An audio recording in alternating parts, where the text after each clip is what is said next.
ارشاد فرمایا مدنی کریم صلی اللہ تعالی علیہ وسلم نے روزہ دار کو دو خوشیاں دنیا میں ملتی ہیں خاص طور سے. ایک افطار کے وقت آپ صلی اللہ علیہ وسلم نے فرمایا جو دعا مانگو وہی ملے. عند افطارہ، افطار کے وقت فرمایا وعند لقاء ربی. دوسری خوشی اللہ تبارک و تعالی سے ملاقات کے وقت یعنی قیامت میں ہوگی.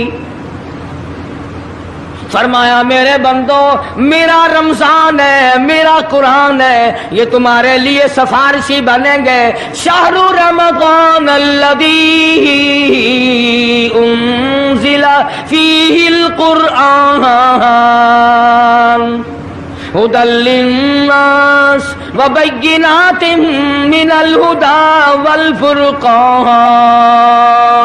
اور میرے بندو میں نے رمضان میں قرآن مجید کو نازل کیا، اس کو کلام الہی سے مشابہت ہو گئی. اب تیری زبان ہو، میرا کلام ہو، مہینہ رمضان ہو، ادھر میری جنت اور تیرے لیے سال پہلے سجا کے رکھ دوں.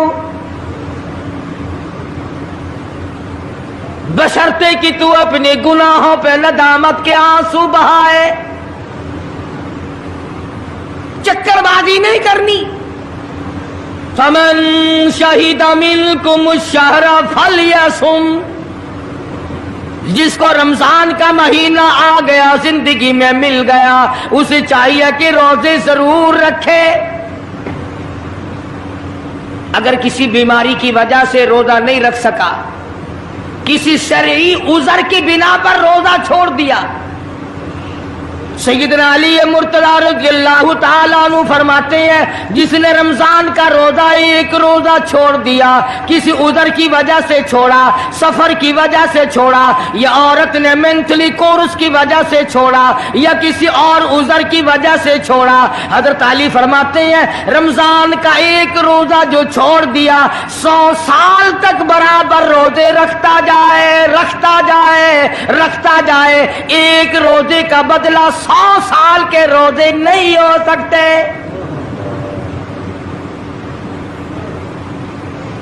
سو سال کے معنی رمضان کے نہیں. سردی گرمی 12 مہینے روزے رکھتا جائے، رکھتا جائے، 100 سال تک روزے رکھے، رمضان کے ایک روزے کے برابر فضیلت کو نہیں پہنچ سکتا.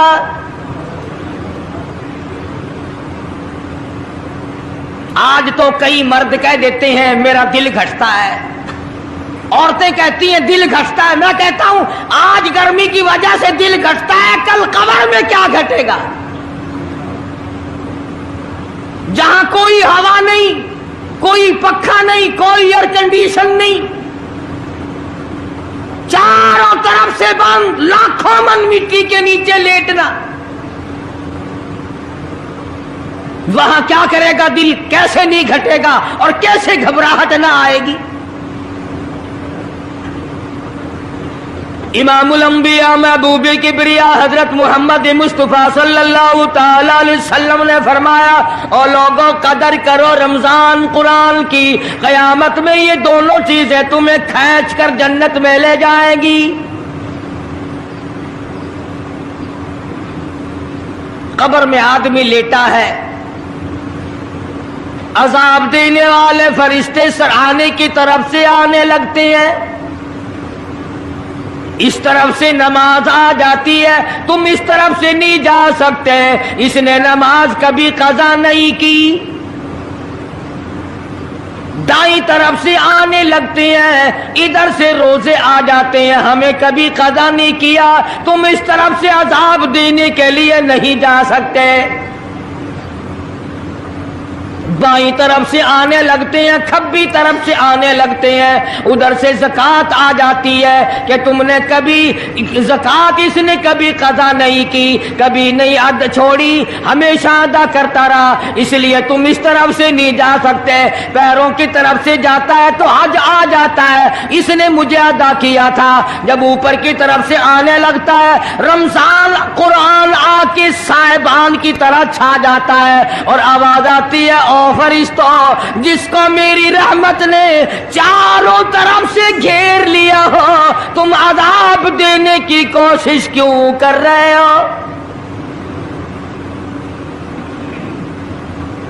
صحابہ کرام رضوان اللہ تعالی علیہم اجمعین کی جماعت نے ہمیشہ قدردانی سے کام لیا، مصیبت کی پرواہ نہ کی، تکلیفوں کی پرواہ نہ کی، گرمی سردی کو نہیں دیکھا، تمام اوقات میں محمد مدنی صلی اللہ علیہ وسلم کی غلامی کی۔ رمضان کا مہینہ ہے، جنگ بدر ہے، مشرکین مکہ نے مسلمانوں پہ حملہ کر دیا، چاروں طرف سے عرب کافر ٹوٹ پڑے، ہزاروں جوان آیا، گھوڑے تلواریں لے کر آئے، ادھر کالی کملی والے صلی اللہ علیہ وسلم کے دامن میں صرف 313 مسلمان، اچھی زمین پہ قبضہ انہوں نے کر لیا، ریتلی زمین حضور کے پاس آ گئی، لڑائی کے میدان میں پانی ان کے پاس چلا گیا، خشکی صحابہ کرام کے پاس آ گئی، مگر اللہ تبارک و تعالی نے جب ان حضرات کا جذبہ دیکھا، ان حضرات کا ایثار دیکھا، ان کی قربانی دیکھی، ان کی ہمت و جرأت دیکھی، پروردگار عالم نے ان کو فتح عطا فرمائی۔ کیسے تھے لوگ؟ یوں لکھا علماء کرام نے، ایک صحابی کی جھولی میں کھجوریں ہیں، وہ کھاتا ہوا آ رہا ہے، آپ صلی اللہ علیہ وسلم کو کہنے لگا یہ لڑائی کیسی ہے؟ حضور نے فرمایا اسلام اور کفر کے مقابلے میں جنگ ہو رہی ہے۔ کہنے لگا جو اس میں شریک ہو اور مر جائے اسے کیا ملے گا؟ آپ نے فرمایا میں جنت کا وعدہ کرتا ہوں۔ جو کھجوریں جھولی میں تھی وہ بھی پھینک دی، جو منہ میں تھی وہ بھی نکال کر پھینک دی، تلوار لی، اسی وقت میدان میں آیا اور کافروں سے لڑتا لڑتا ٹکڑے کر دیا گیا۔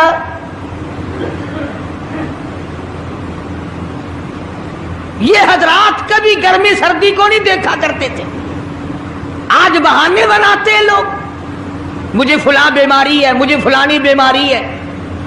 بیماریوں کا بہانہ بنانے والوں، موت کے وقت کس چیز کا بہانہ بناؤ گے؟ یرید اللہ بکم اليسر ولا یرید اللہ بکم العسر۔ پروردگار عالم کا ارادہ تمہاری ساتھ آسانی کا ہے، ولا یرید بکم العسر، وہ تمہیں تنگی نہیں دینا چاہتا، وَلِتُكْمِلُوا الْعِدَّةَ وَلِتُكَبِّرُوا اللَّهَ عَلَىٰ مَا هَدَاكُمْ وَلَعَلَّكُمْ تَشْكُرُونَ۔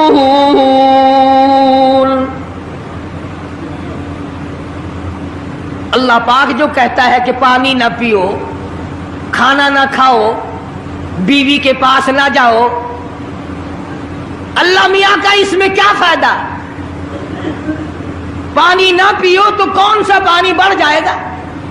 تھوڑا پانی سارا دن بہاتے ہیں ہم، مگر اللہ پاک فرشتوں میں فخر فرماتے ہیں، اے میرے نوری فرشتوں دیکھو میں نے پیٹ لگا رکھا ہے، بھوک لگی ہوئی ہے، میری اجازت کے بغیر کھاتا نہیں، میں نے پیاس کا مادہ اس کے اندر پیدا کیا ہوا ہے، جگر میں آگ لگی ہوئی ہے، پیٹ میں آگ لگی ہوئی ہے، مگر میری اجازت کے بغیر پانی نہیں پیتا۔ دل میں بیوی کی محبت ہے، بیوی کا کتنا جذبہ ہے، کتنی مربت ہے، سامنے بیٹھی ہے، میری اجازت کے بغیر آنکھ اٹھا کر دیکھتا نہیں، قریب نہیں جاتا۔ اور فرشتوں گواہ ہو جاؤ، جو میری اجازت کے بغیر پانی نہ پیے، جو میری اجازت کے بغیر کھانا نہ کھائے، جو میری اجازت کے بغیر اپنی بیوی کو نہ دیکھے، اور میرے فرشتوں گواہ ہو جاؤ میں نے ان سب پر جنت واجب کر دی۔